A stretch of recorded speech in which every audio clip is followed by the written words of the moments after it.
All right, Connor. I saw something the other day on Twitter, on LMB, that really got under my skin, bud. I saw a top 5 shooting guard list. Do you want to mention that top 5 for me real quick? I'll throw it up on the screen right here. By the way, follow LMB at Late Night Balling on Twitter. Follow us on Instagram at Late Night Ballers.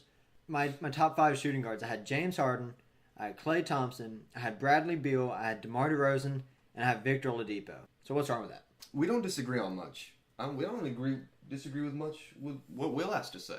But this one got under my skin just a little bit. And it's not that it's like completely wrong. It mainly had to do with the top. For me, James Harden isn't a shooting guard. There's nobody on this list, which is a good list, by the way. It's not terrible. I just have a big disagreement with part of it.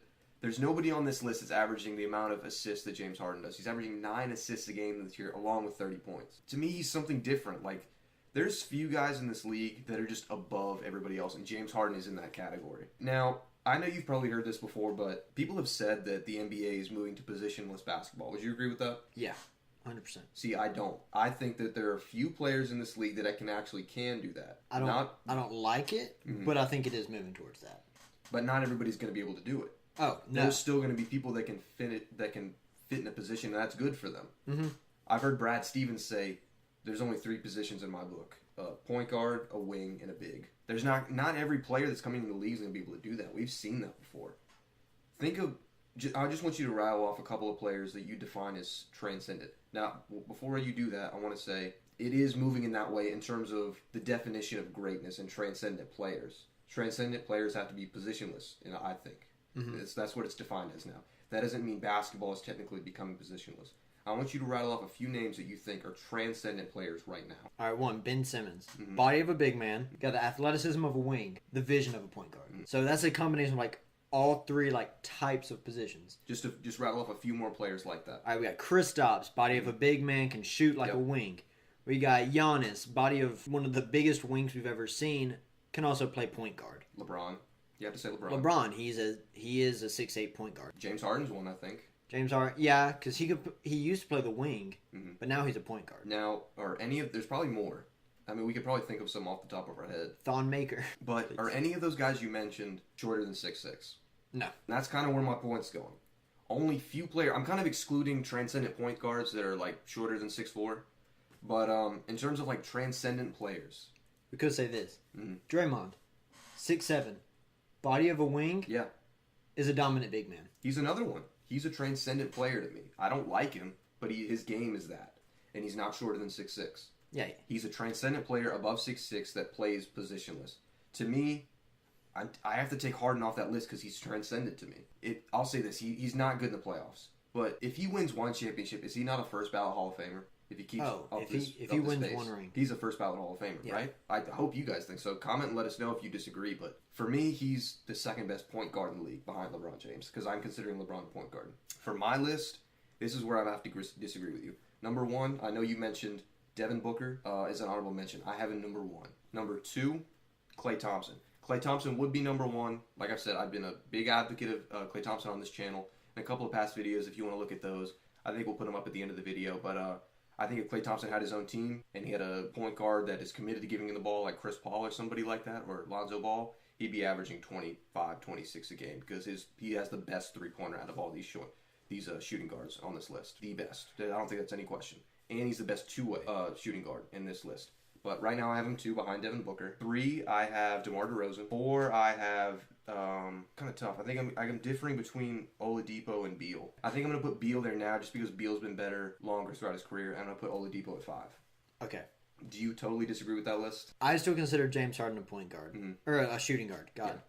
I know the whole entire assists thing, but watching him play, like his step backs, how he attacks the rim, he doesn't look like a point guard. The definition of a point guard is like a passer, a little bit of a shooter, mainly a passer, supposed to be able to play decent defense. James Harden is a straight scorer who can also pass. So I always put the scorers, I consider them, 2 guards. Like I sometimes consider Steph Curry more of a shooting guard than a point guard, but he's just not the body of a shooting guard in today's NBA. Yeah. So he has to play the point guard. So I still consider James Harden a shooting guard, and that means that I have him number 1. For number 2, I have Klay Thompson, just because of the defense and how well he fits in a system. That's why I have him over Devin Booker.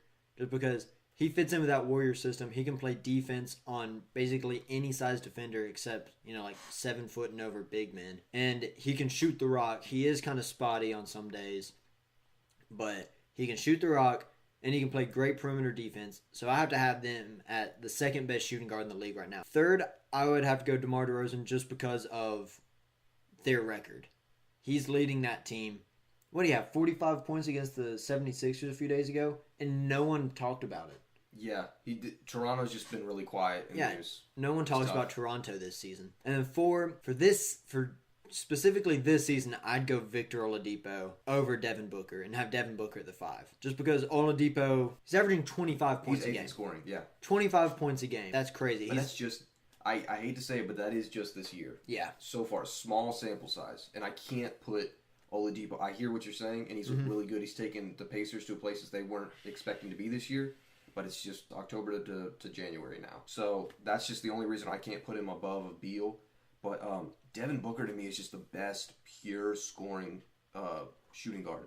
I was so wrong about Devin Booker too. I remember telling a friend of mine while we were playing pickup back in about 2 summers ago, JT, shout out to JT, I said that Devin Booker was going to be a bust, and I was so wrong. I thought the best he was going to be was a spot-up shooter, and that was it. I was so wrong. He dropped 70 points. On the Celtics.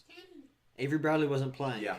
But dropped 70 on. They lost. 70. But I think he's the best pure scoring shooting guard in the league right now. His 3-point shooting shots, or his percentage is a little shoddy, but I think it's just under 40%.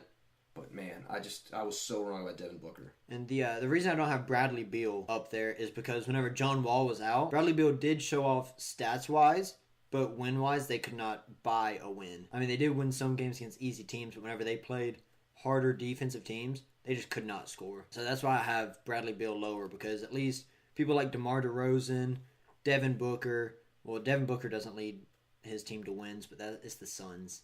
Yeah, it's really tough. You have Alex Len and Tyson Chandler guarding the rim. You need something else. Yeah, there's really just not much to that team. I mean, he has T.J. Warren. Dragon Bender's looking like a bust more and more every day, unfortunately. I know you kind of liked him. I really liked him. For some, I have a weird thing for European players. Kristaps, whenever he was first drafted, I told people that he was not a bust, that he's going to be really good, because I saw one of his mixtapes like a month before he was drafted, and he looked like what he's doing now in the NBA. He looked like a really good 7'3" wing player, basically.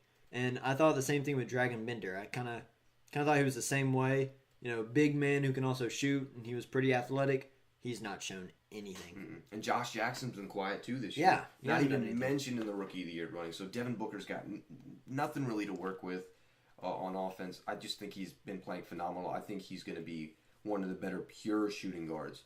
And just going back to Harden, man, I just can't give it to Harden because he's just not that off-ball player. To me, who's the best shooting guard? I mean, ever. Excuse me. Ever? Yeah, it's got to be Jordan, right? Jordan and Kobe? Oh, yeah. They're not... I don't think they were as on ball as Harden. Maybe I'm not watching enough not watching enough tape on Jordan. I mean, Jordan didn't have a true point guard. He had defensive point guard like Ron Harper. Yeah. James Harden has Chris Paul, and he had Russell Westbrook for some of them. He wasn't facilitating like Harden is. No. That's for sure. Harden's more of a passer than Kobe or Jordan ever was. That's why I consider him a point guard. Yeah, I can see that. But that's just me. I think. Do you have anything else to add? I think your list is good. I just have some disagreements with it. But let us know your top 5 in the comments. Comment, let us know what your top 5 is. Have some arguments in the comments, do something. But we'd love to hear your thoughts about it. And if you like this video, we're going to do some more top 5 lists. So that's going to do it for this one. See ya. See ya.